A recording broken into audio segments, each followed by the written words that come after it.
Hospital Universitário Onofre Lopes suspende internações por falta de insumos. Aumenta o tempo de espera dos potiguares nas paradas de ônibus e também na rodoviária de Natal. E mais, uma dica musical gratuita para esta quarta-feira, véspera de feriado. Isso e muito mais na edição desta terça-feira, dia 29 de maio, do Câmara Repórter.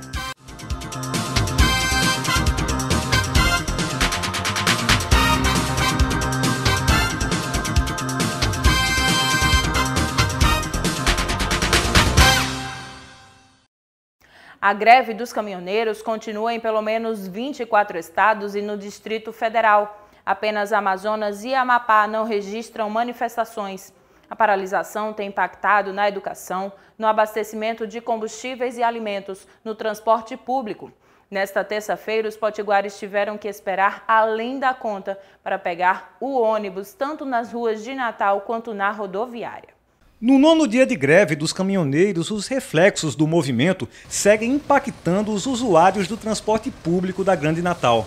Apenas 70% dos veículos estão nas ruas. A frota de ônibus está limitada desde a última sexta-feira.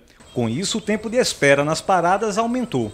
A gente sai perdendo por isso, né, também. Fica horas e horas esperando a alternativa, ônibus e nada. 40 minutos que eu faço, estou esperando aqui, só prejudica nós, né?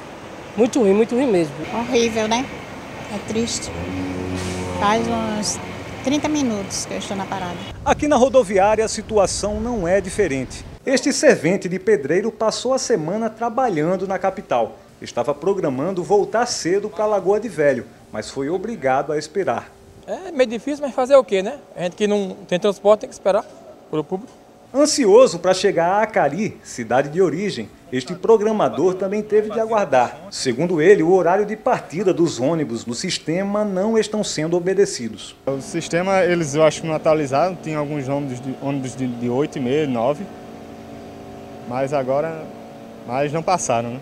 As frotas de ônibus também foram reduzidas e algumas viagens chegaram até a ser canceladas. Em virtude disso, a recomendação é que os usuários adquiram a passagem apenas presencialmente.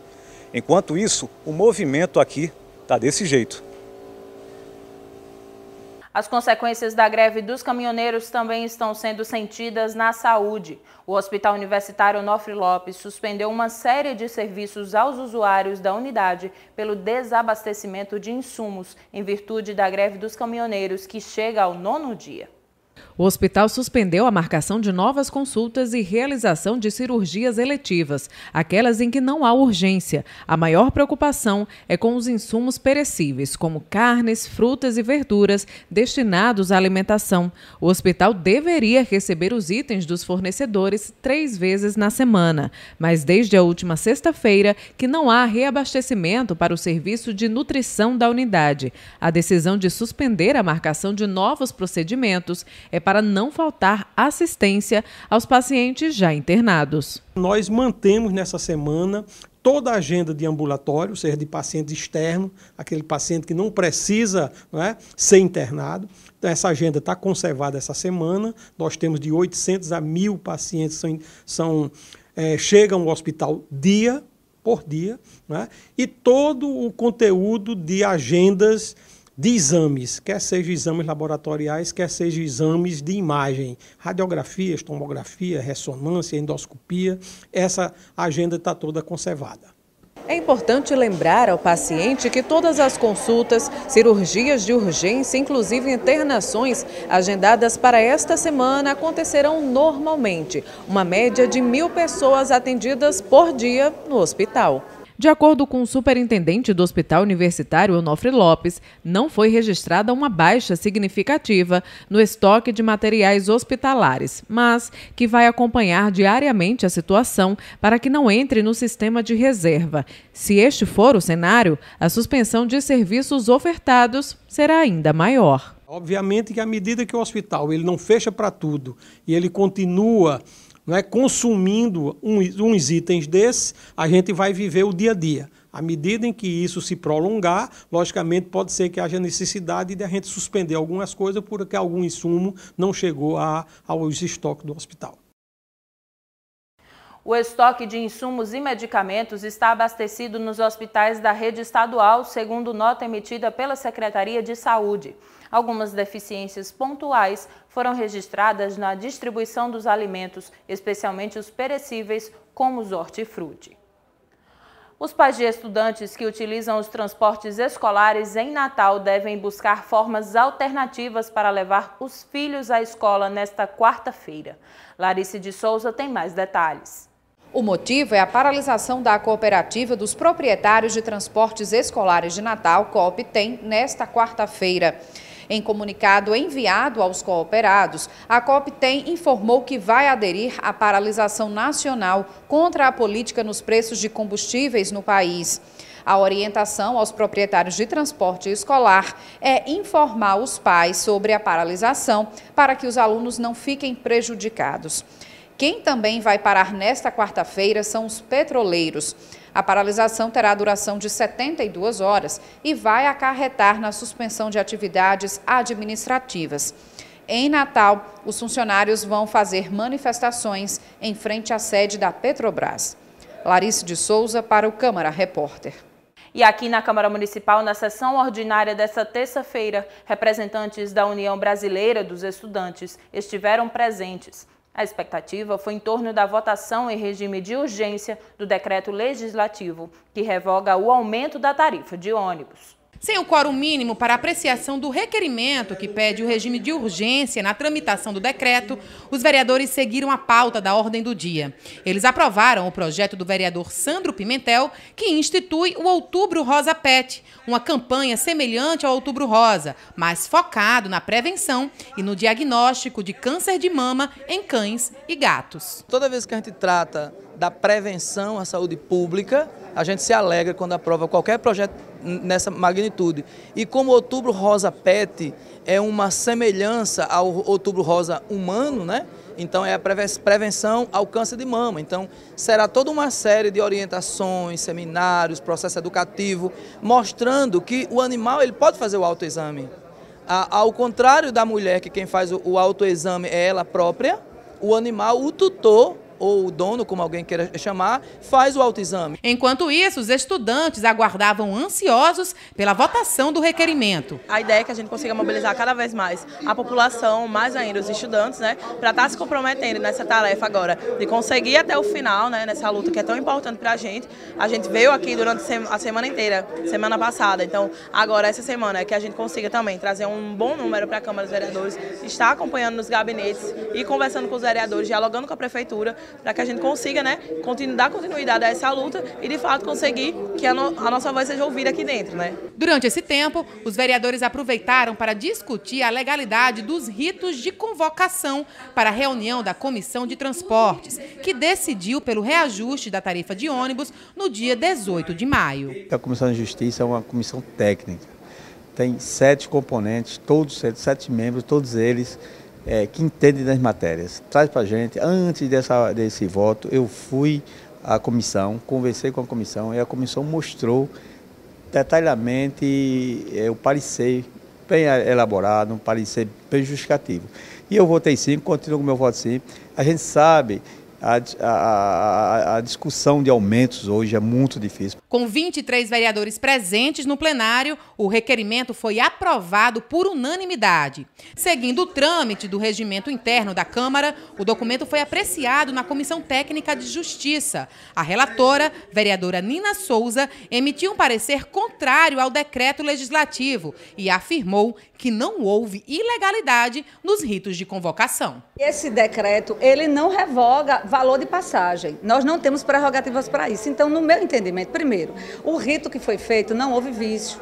Pelo seguinte, o e-mail, ele atendeu a sua prerrogativa, que era de chamar. Inclusive, nós fomos verificar, tanto o vereador Haroldo como o vereador Érico, em todas as convocações foi da mesma forma. Segundo, se hoje a gente pegasse, por um acaso, tivesse algum vício no ato que foi feito pelo prefeito, o que iria acontecer? Daqui a 2 dias, eles chamariam uma reunião e novamente apresentaria e deliberaria acerca do valor. O vereador Sandro Pimentel citou a lei orgânica do município para ratificar destacar que o reajuste precisa, sim, obedecer um princípio básico, o de ampla divulgação do cálculo tarifário, o que não aconteceu. A gente espera que o movimento estudantil, que as pessoas que são usuárias do transporte coletivo de Natal estejam em peso na Câmara Municipal de Natal, porque falta um passo apenas, um passo, para nós conseguirmos garantir, derrotar o governo, derrotar o Seturne e revogar esse reajuste abusivo, ilegal e imoral. Os estudantes e a bancada oposicionista aqui da Câmara Municipal tiveram duas importantes vitórias nesta manhã. A primeira, relativa à aprovação do regime de urgência do documento apresentado pelo vereador Sandro Pimentel. E a segunda, com a derrubada do parecer da Comissão de Justiça, que foi contra esse requerimento. Agora, a expectativa é pela votação do mérito do requerimento legislativo, que vai acontecer na sessão ordinária de amanhã. Hoje foi aprovada a urgência do decreto, isso significa que a partir de agora ele tranca a pauta. Se nós não votarmos o decreto, também não vamos votar nenhum outro assunto. Até porque o quórum que o decreto precisa é o mesmo quórum para a sessão acontecer. Então, infelizmente, hoje a bancada do governo esvaziou, obstruiu a sessão, não quiseram votar o decreto como tinha sido acordado na semana passada, e será muito importante a presença das estudantes, dos estudantes amanhã aqui na Câmara para fazer pressão, sim. Eu acredito que a ideia dos estudantes que estão aqui hoje, muitos não vieram devido a amanhã ter uma paralisação, mas eu acredito que com uma ligação, como eu sempre falo, os estudantes estariam se mobilizando novamente, fazendo outra pressão, tanto na Prefeitura quanto na Câmara dos Vereadores. A intenção é que a gente consiga mesmo, de forma no diálogo, conseguindo conversar com os vereadores e com a Prefeitura, mas caso a gente não consiga dessa forma, a gente vai ter que colocar mais um pouco de pressão aqui dentro hoje. Hoje já foi bastante discutida a matéria. A Câmara demonstrou independência, autonomia, respeitando inclusive os poderes, no entendimento que o rito foi realmente irregular. Mais uma vez, volto a insistir que acho que o chefe do Poder Executivo não é nenhuma retaliação a ele. Sim, deveria revogar e ele convocar o Conselho, dar a transparência devida para que seja discutida a tarifa de uma forma justa, correta e transparente. Seguem abertas as inscrições para os estudantes de Direito que querem concorrer a uma vaga de estágio na Defensoria Pública do Estado. Luísa Mendes. Bom, o processo seletivo é para a formação de cadastro reserva dos núcleos da Defensoria de Mossoró, Caicó, São Gonçalo, Pau dos Ferros e também de Ceará Mirim.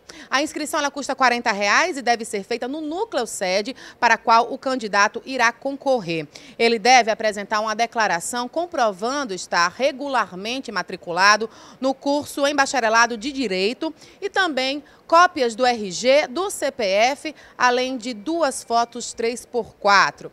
As provas elas serão realizadas no próximo dia 24 de junho, nas sedes dos núcleos da Defensoria para o qual o candidato se inscreveu, tá bom? Luísa Mendes para o Câmara Repórter. Música erudita de graça. Essa é a proposta do projeto Quartas Clássicas da Orquestra Sinfônica do Rio Grande do Norte. O terceiro concerto da temporada terá a apresentação de um convidado. Nesta terça, a orquestra fez o último ensaio para a apresentação no Teatro Riachuelo.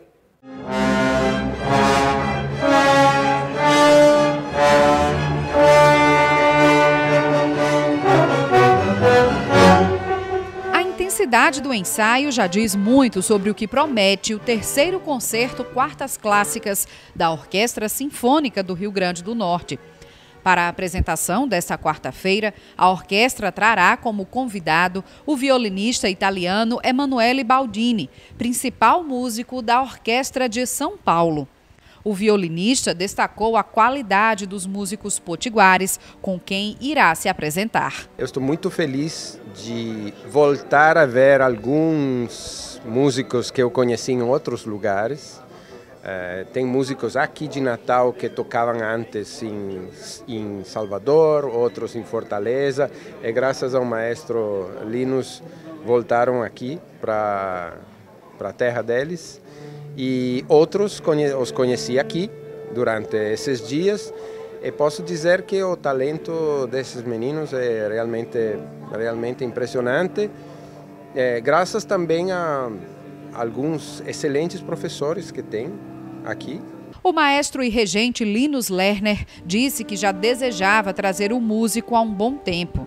Segundo ele, as inovações nas apresentações representam um novo momento da Orquestra Potiguar e ressalta a importância do projeto ter o apoio das leis de incentivo à cultura. Sim, é compromisso do governo do Estado, das leis de incentivo, de Djalma Maranhão e Câmara Cascudo, pelas quais nós nos mantemos, com apoio de várias empresas e também outras com patrocínio direto. É muito importante que apoiem a cultura, porque senão nós vamos ver um país como já estamos vendo, mais cadeias, menos cultura. Para o concerto desta quarta, no Teatro Riachuelo, a Orquestra Sinfônica do Estado traz cerca de 60 músicos que irão executar, junto com o convidado, peças de Strauss e Mendelssohn. Começamos com a abertura do Morcego, de Strauss, aí passamos ao concerto de violino do Mendelssohn, com o nosso solista, que é um concerto belíssimo, é um dos mais conhecidos do repertório. E depois terminamos com a Sinfonia número 8 de Dvorak. Em março nós tocamos a 9, que se chama Novo Mundo. É a única sinfonia que foi levada à Lua, a gravação. E esse mesmo compositor, antes de fazer a 9, ele fez a 8, a 7, etc. Então nós estamos tocando a 8, que é belíssima de qualquer maneira e também uma das mais conhecidas do repertório. E com isso, como é muito romântica essa sinfonia, temos certeza que o público vai sair com a alma lavada do concerto.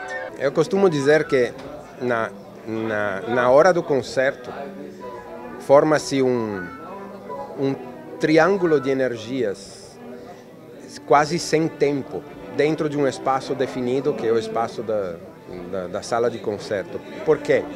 Porque tem os músicos no palco, tem o público do outro lado e tem a música do compositor. É por isso sem tempo, porque são composições às vezes de 200 anos atrás. E esse triângulo de energia que se cria entre músico, ouvinte e o espírito do compositor, que está nas notas que estamos recriando, é um evento único que não pode ser repetido nunca mais e que se forma naquele momento. Para quem estiver presente, pode ser um momento inesquecível.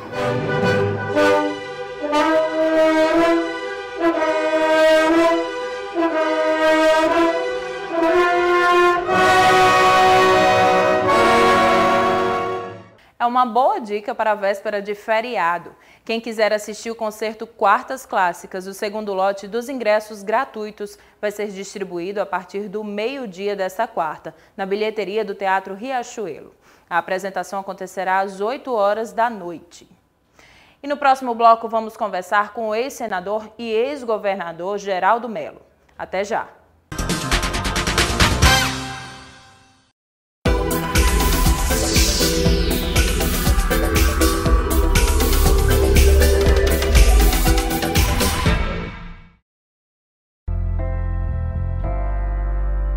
Espero voltar para minha casa. Você sonha em voltar para sua casa? Você acha que isso pode acontecer ainda? É uma realidade da vida, né? Nenhuma família vai querer um jovem que esteja num abrigo, que tenha vários perfis de adolescentes, de várias formas, várias vivências. Eu acho que é uma das coisas que eu mais sinto falta, que é da minha família.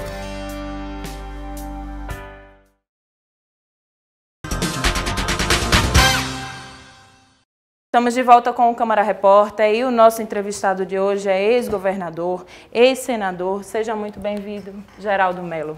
Prazer estar aqui com você. Obrigada pelo convite aceito. Antes de tudo, antes de qualquer pergunta, queria saber a opinião do senhor diante dessas greves dos caminhoneiros. Já chega ao 9º dia, as consequências já atingem diversos setores. E aí eu queria saber qual é a sua análise. Olha, uma manifestação desse tipo faz parte do processo democrático desde que se respeitem as maiorias. Mas isso faz parte do processo democrático e não há nada de errado em que haja uma manifestação desse tipo. Agora, as pessoas que estão fazendo estão conscientes da responsabilidade que estão assumindo, das repercussões desse movimento sobre a sociedade. E o movimento é para a discussão do preço dos combustíveis.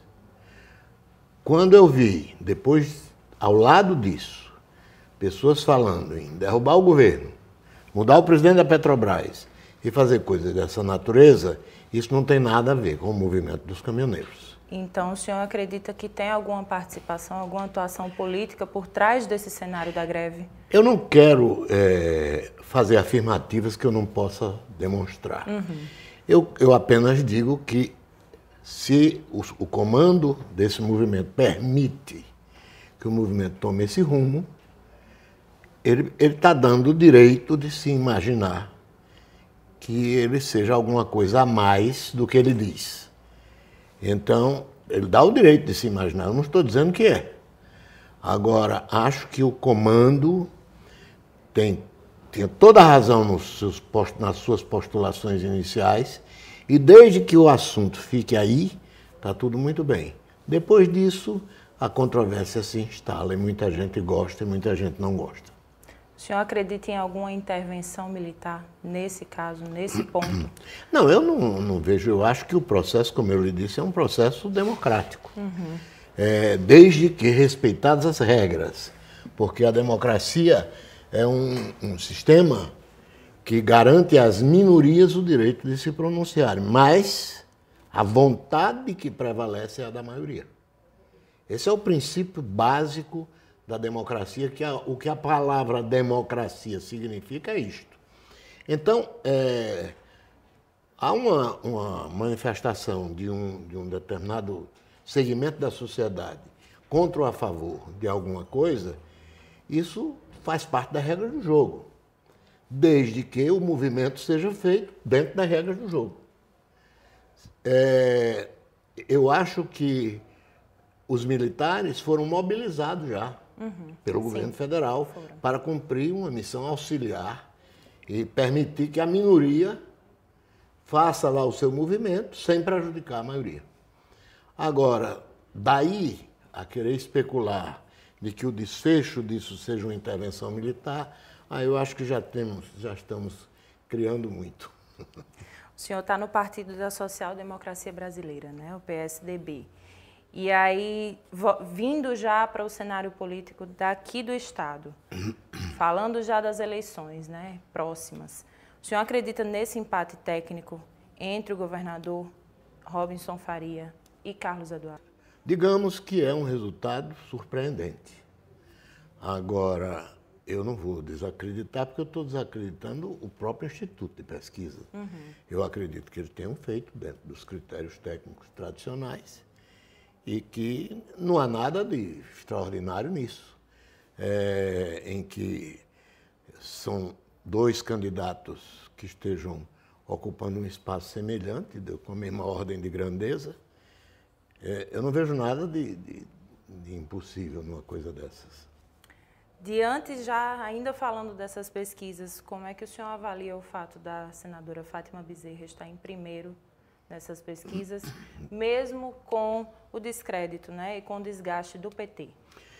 Olha, a senadora, com todo respeito, a senadora não teve até agora oposição. A senadora é candidata a governadora e ela fala sobre muita coisa, menos sobre o que ela faria se fosse governadora. Então ela tem falado sobre Lula livre, a liberdade de Lula, tem falado sobre as elites, sobre as desigualdades sociais. Agora, todo mundo sabe que o Estado do Rio Grande do Norte está com uma infinidade de problemas, mas dois despontam acima de todos os outros. Primeiro, o Rio Grande do Norte está quebrado financeiramente.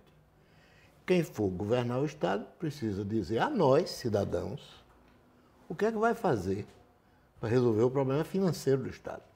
Não tem nada a ver com elite, nem com justiça social, nem justiça, nada disso. Como é que vai fazer para enfrentar o problema fiscal, financeiro do Estado? Primeira questão. A segunda questão é a segurança da população. O que é que vai ser feito para melhorar o padrão de segurança com que hoje conta o cidadão do Rio Grande do Norte? Essas duas coisas são indiscutivelmente os dois problemas gritantes do Rio Grande do Norte neste momento. Quem for candidato a governador tem que discutir isto. Então, como a senadora não discutiu até agora, e como, na verdade, não tem ninguém cobrando dela coisa alguma, Eu posso dizer que nem ela começou a campanha, nem ela teve adversário até agora. Então, essa falta de oposição que o senhor disse é uma falta de opção? Eu acho que, por enquanto, para a população sem dúvida nenhuma. Veja as pesquisas, não somente essa última, todas. Em todas elas, a população está dizendo uma coisa com muita clareza. A pessoa com quem eu quero votar não está aí. Porque se você vai consultar a população e 70%, 80% dizem que vão votar em branco ou não vão votar em ninguém, é porque essas pessoas não estão vendo no cenário alguém em quem possa votar. Que atenda. Que atenda. Então, se 70%, 80% diz, não, eu não voto em ninguém, está faltando o quê? Faltando alguém para que a população vote. Nesse fim de semana, o senhor disse que apoiaria o vice-governador Fábio Dantas, do PSB. O que gerou esse apoio, já que são partidos? Não, eu conheço todos. Isso não é nenhum demérito para os outros. Apenas eu acho que Fábio é um rapaz preparado e uma pessoa que esteve durante todos esses anos muito perto dos problemas administrativos do governo do Estado e, em conversa comigo, que foi uma conversa de mais de 2 horas sobre problemas do Estado, ele me mostrou um profundo conhecimento dos problemas que o governo do Estado do Rio Grande do Norte enfrenta. Então, eu achei que podia dizer que, nesse momento, com o quadro que está desenhado aí, dos candidatos que aí estão, eu gostaria de votar nele. E aí, às vésperas das convenções, a pergunta é: para qual cargo o senhor vai concorrer? Governador, Senado? Quer adiantar alguma coisa aqui para o nosso jornal? Mas vou adiantar mesmo. Adiante. Olha, primeiro, eu posso não concorrer a nada, porque eu disse desde o começo, eu sou apenas um brasileiro e desejo participar desse movimento que a sociedade brasileira está fazendo para estabelecer uma ruptura com o sistema político do jeito que ele é e procurar construir um sistema novo. Então, eu, como sou, digamos assim, o mais velho dessa história toda, eu ofereço à juventude, à nova geração que vai assumir o comando do país e do Estado, eu ofereço a minha experiência. Sabe como é? Aquele negócio de você ver que o cara vai por aqui, eu chego lá e digo, olha, amigo, velho, eu já fui por aí uma vez e quebrei a cara. Se você for pelo lado de cá, talvez seja mais seguro. Então, a experiência de quem já viveu, e que pode, por exemplo, possa apertar sua mão e a de qualquer outra pessoa, porque essas mãos são limpas. Então, eu acho que eu queria participar. Não é necessariamente como sendo titular desse ou daquele cargo, porque eu não estou procurando um emprego de senador nem de nada. Agora, se me perguntaram já, e você gostaria de ter um mandato? Eu gostaria. E qual é o mandato que você gostaria de ter? Eu gostaria de ter o mandato de senador da República. Eu já fui. Acho que não fiz vergonha ao Rio Grande do Norte. Não fiz vergonha ao PSDB. Eu fui senador do PSDB. Fui vice-presidente do Senado Federal 2 vezes, eleito as 2 vezes por unanimidade, com o voto de todos os partidos. Fui líder da bancada do meu partido no Senado. E acho que representei o Senado e o Brasil, fora do Brasil, em muitas oportunidades, e acho que não fiz vergonha ao Rio Grande do Norte. Eu fui para lá achando que o povo tinha me escolhido como contrata um advogado. O povo me pegou aqui e disse, você vai para lá para me representar. Eu tentei fazer isso. Então, eu me sinto preparado para desempenhar um mandato de senador. Eu não me recuso a cumprir uma outra missão. Você perguntou aí sobre governador. Sim. É claro que eu não desejo ser candidato a governador. Por quê? Porque eu já fui, eu tenho consciência da imensa dificuldade que espera o futuro governador, e se eu pudesse ir para o lugar que eu prefiro, eu iria para o Senado. Agora, eu acho que quem se mete na vida pública é como quem vai para a chuva. Pode, às vezes, se molhar. Então, quem se mete na vida pública não pode também dizer eu só vou para isso aqui porque eu gosto e aquilo ali eu não gosto. Não é assim.